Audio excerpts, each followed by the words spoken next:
You ladies want some corn? Hey, that wasn't very nice.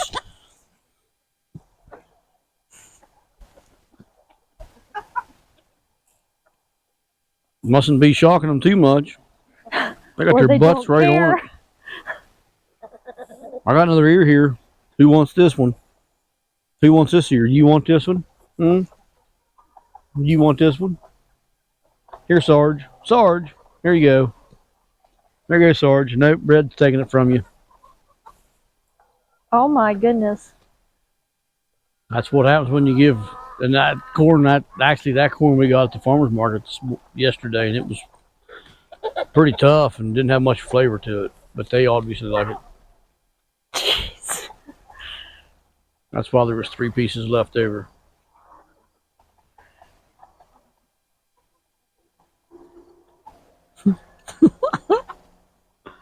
Where's the third piece? Right there's one. There's 2 there. Oh, okay, 2 there. There's 2 there and 1 there. Oh my! That one there's got that piece to herself.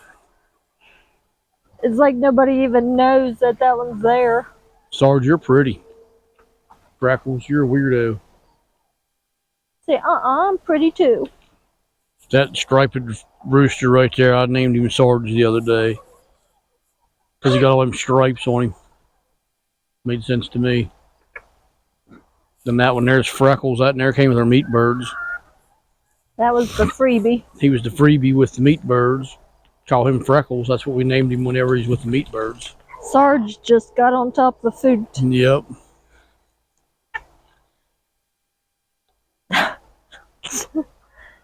And that one that got on top of the water talks to me all the time when I go in for eggs. Yeah, they're pretty good eggs. They're pretty good eggs. I got something at the farmer's market yesterday. It's pretty cool. I want to show you everybody. I got a slight addiction to, not really an addiction per se.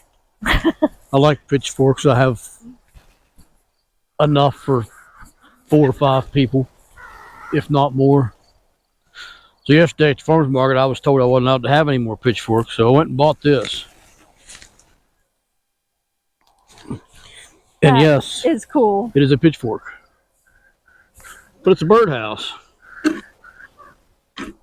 So when I bought this, I told her when I come back to our table that I bought her a pitchfork.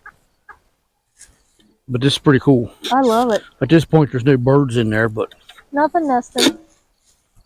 But hopefully in the spring we'll get some birds nesting in there. I thought that was pretty neat. I just wanted to show everybody that. Yes, I love it. We're not going to do a full-fledged homestead update like we normally do on Monday nights. I'm just going to show a few things. Thing number 1 I want to show is something in this garden right here, and hopefully you all can see it. Right there is a blue Hubbard squash, and that thing is freaking huge. Hopefully you can see that in there. Right there. That's the biggest one I've ever seen. When we finally pull it out, yeah, I'm excited to see what it weighs. Me too. And it's almost done growing. If you probably can't see it in the camera, but the stem going to it from the plant is starting to die back, starting to turn brown. So you'll soon see it. And this garden here is doing really good for the most part. The beans, there's some kind of funky looking bug on the beans I've never seen before. They're like, I don't know, they're just weird looking. They're like little round fuzzball looking things, but they're eating all the beans down here. Those beans, the green beans, the green beans, the pole beans, those pinto beans, they're eating the leaves off of them. And I've never seen that bug before, so I have no idea what it is. Great, the new bug. Yeah. So I don't know what to try to improve our soil and figure out what's wrong with it. But we're going to take you up above here and show you what we've been working on this past week. Last fall, I took the wall down in front of our patio because we didn't use the patio for like the last 2 or 3 years. We used to use it a fair bit, and then we cut a bunch of trees down to put the greenhouse up. And it just got way entirely too hot here. So last fall, I tore that down. And I put all the rocks back here in the corner of our property. And right now, this past week, my lovely assistant and myself tore all the bricks out of here A lot of bricks. A lot of bricks. I don't even know how many wheelbarrow loads of bricks we picked up and took up there, put them on the skids. So now we need to take the rest of these walls down. This wall here fell down, which is fine. It doesn't matter a whole lot. It's going to come down anyways. This one here is starting to fall down, but it's as soon as we roll them logs off, it's probably going to fall. But we're going to take those rocks up as well and put over there on the corner of our property. And then this, I'm not sure exactly where at it's going to be. Definitely over in that part will be. I don't know about this, probably. The part, I don't know, maybe the whole area. Might as well. But this is going to be our chicken run, our egg layers area. For this winter, I'm going to build a cattle panel area like I did last year over there. And in the summertime next year, I'll probably put a shade cloth over it so they have somewhere to get in. But I think at this point anyways, I think I'm going to make this, I'm not going to put a permanent fence up yet. I'm going to use our netting, so if I don't like them here, I can move them. But I think at this point in time, I think I'm going to make this their area. So we can keep making compost year round. This summer, we didn't really get to make a whole lot of compost, but we made a bunch over the winter months. When and you this move is a big area for them to do that in. Yeah, when you move them around, you can't really make compost with them. You could, but it's harder. When you let them in one spot, then you can keep them making compost. Right now, all they're doing is making the soil in the field better, which is a good thing. Don't get me wrong, that's a good thing. But I can't take what they're making and put it on our garden because they're making the whole area better. But our meat birds will do that next year because those will keep moving. So this fall, we're going to finish cleaning this mess up. Or I shouldn't say we. I know I'm going to. It's on my list too. It's not next on my list to do. Next on my list is where the garlic's going to go. And then this will be next on that after that. But they'll weed all them weeds down. There's nothing in here growing. There's a couple hostas in here, but I'm not too concerned about a bunch of hostas. There's a rose bush in here. I don't know if they'll eat that or not. Doesn't really matter to me if they do or if they don't. And they'll have a fireplace. They get cold, they can put a fire out, or they can put a fire in there and keep them warm in the wintertime. You never know. If they get that creative, they're going on America's Greatest Videos or something. Just not sure where I'm gonna put their chicken coop. We need to build them one if I'm gonna keep them permanent. Just not sure where I'd put it at. I'd like to put it up in this area somewhere, about where she's standing at, with it facing that way. Only because the backside, I would want the eggs not to get them out of the outside, and then we could probably get them without having to get in their run. It's kind of what I have in my head, but who knows what it's going to end up being like. But when we do transition this from our hangout spot from our previous life to our chicken area in our new life, we will bring you along and show you how we transform it. Because we have pictures of before what the patio looked like. Yeah, and really if I think about it, I'll try to find some of those and I'll put them in this video. Like put one right here, what this was when it was done. If I can find them, I think I know where somewhere, but I'll look for them. It'll be a big transformation from what it is then to what it is now, for sure. But that's just kind of what we're planning. We're planning for our future. And we do pretty good with chickens. They seem to enjoy their life with us, so they seem to. They lay us a fair many eggs. So that's, I don't know, I'm not 100% sure next summer they'll be here or not, but I'm thinking that's what I want to do with them. We'll see how they do over the winter months in this area, how much compost I get out of 38 or 39 chickens versus 12 or 13 that we had over the winter last year. So I would assume I can double, if not triple, my compost production through the winter.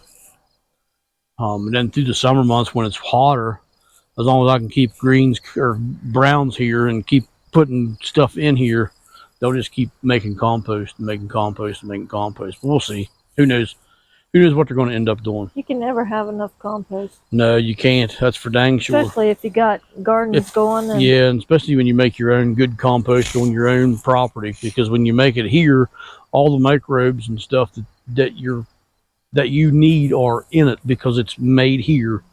So your environment's already in the compost. When you buy it and truck it in from even 50 miles away where we get ours at, it's not as good as what we could make on site just because of the microbes in it. But anyways, that's gonna finish talk about this. I'm gonna walk over and show you guys one more thing before we get off to here. I just want to do a quick update on the jungle, and trust me, it is a jungle. Earlier today, I picked a bunch of cherry tomatoes and fed them to the chickens. They devoured them. But this Cushaw's freaking ginormous. That thing is big. I don't know how big it's going to end up getting, but it's definitely big.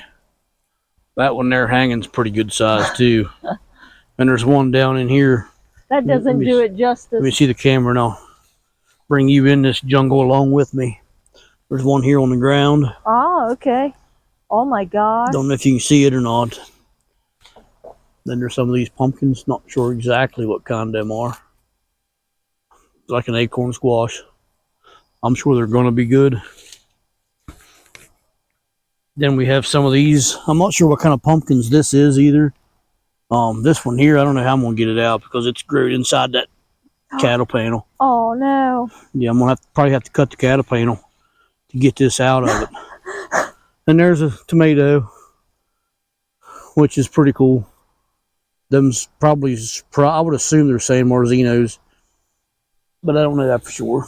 And there's another one of them little pumpkins. And I did see, oh yeah, right there.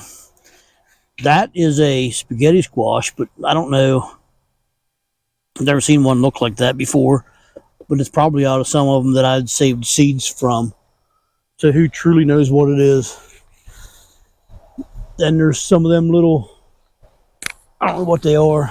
They look almost like a delicante, but they're round instead of long. But yeah, we definitely got a fair many jungle varieties of pumpkins in this area. Man. But yeah, it should keep us fed for a little while this winter. Hopefully. Hopefully it will. I do like winter squash. It's pretty tasty stuff. We did have some butternuts growing down below the garden outside of the garden area, and today we went down and noticed that the deer smashed them and ate everything but the seeds out of some butternuts. There were some spaghetti, some butternuts, and some of the round patty pans, the white patty pans. And there are seeds laying everywhere, but there's no squash left. But they weren't quite ready to come off last I looked, but I guess I should have looked yesterday. I probably could have got some. I think the last I looked was Thursday or Friday, and they weren't ready. Yep. But the deer wouldn't eat them if they weren't ripe, so they must have been ripe or they wouldn't have gotten them.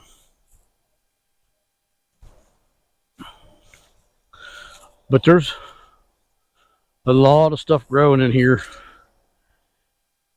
And most of this squash, it's dying back. They've seen their better days. Same with this. With this sunflower. It's about ready to take a trip. Except for that sunflower. That sunflower there's ginormous. I believe is the proper word for that. Jeez. Is ginormous. Not sure how big it is, but you can see how much taller it is than what I am. Yeah. I'm vertically challenged. I'm not real tall of a person. But this thing here is huge. And I will be saving seeds out of this one. That's for sure. How many heads would you say is on that thing? There's two right there. That's one plant. That's one plant. I'll bet you there's 1, 2,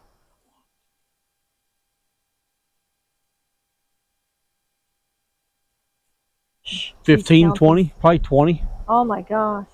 Most of them have two. Heck, there's some up there that has 4 coming out of one spot. But this has 2 coming out of one area. One thing. Yeah. Look how it's. Yeah. And there's a little. That looks almost like a black-eyed Susan flower. Yeah. But it's still on the sunflower. And look at how big the stalk is. Oh, yeah, it's huge. Yeah. Oh my golly. Yeah, and you go down here, I think. Yeah, Man, you could use that as a post. Cut that you could at the end of the season. if it would dry out and wouldn't rot up. You could make a walking stick out of it. Oh my gosh, that would be a sturdy one. I might have to try to make a walking stick out of that if I can get it dried out and it not rot up. A sunflower walking stick. I may. That's huge. But even this one here, there's a decent sized head there, and them two didn't open yet. Oh my god! And they're all right there on the same spot. I've been saving seeds for, I don't know, 3-4 years probably. What do you think? Yeah. And I've been saving the biggest ones with the most heads on for 3 or 4 years. And this is what I've been wanting. Now you got it. That is beautiful. Now I have it. So that's an awesome sunflower. So I will, once these seeds dry out, then I harvest the seeds. And I'm only going to harvest the seeds out of the biggest head, which will be the top one. There's probably there's 3 or 4 heads on this one that I'll save the seeds out of. Odds are next year you're going to get something really, really similar to this. That one big one. The one up there, that one right there is ready to cut off now. Yeah. But I can't reach it. I don't want to bring my ladder down here and cut the whole thing down. I want to let it go a little bit. Yeah. As long as the birds don't keep start eating them, then we're still good. But wow. So if you keep an eye on it. If you all want any sunflowers like this, just comment or send us an email. They will be on our online store when they're ready to sell. We will be selling some of these seeds. So if you want any of them, and like I say, that's only maybe you don't like sunflowers. Me personally, I do, always have. We'll be selling some of them seeds. If the deer don't eat them all. But anyways, you never know. I just wanted to show you an update on this area here. What about that jungle? Yeah, we'll figure that jungle out. That's like even taller. Yeah. I cut some stalks out of it the other day and fed to the chickens. That's why there's some of them missing. That's like twice as tall as you. Oh yeah, every bit of it. It's just that I would say that one was just that's taller, but these here, these sunchokes is what these are, and they're about ready to start falling over the way they look. Some of them in the middle already has fallen. Oh really? Yeah, some of them has. That's going to wrap us up here for now. So, if anybody has any questions or comments, wants to see anything else around here, what we got growing on, let us know, and we'll try to make a video. We are going to start a new winter prep series for the gardens and homestead prep for winter. I'll probably start the first video will come out sometime next week. So anyways, till we meet again, take care and God bless.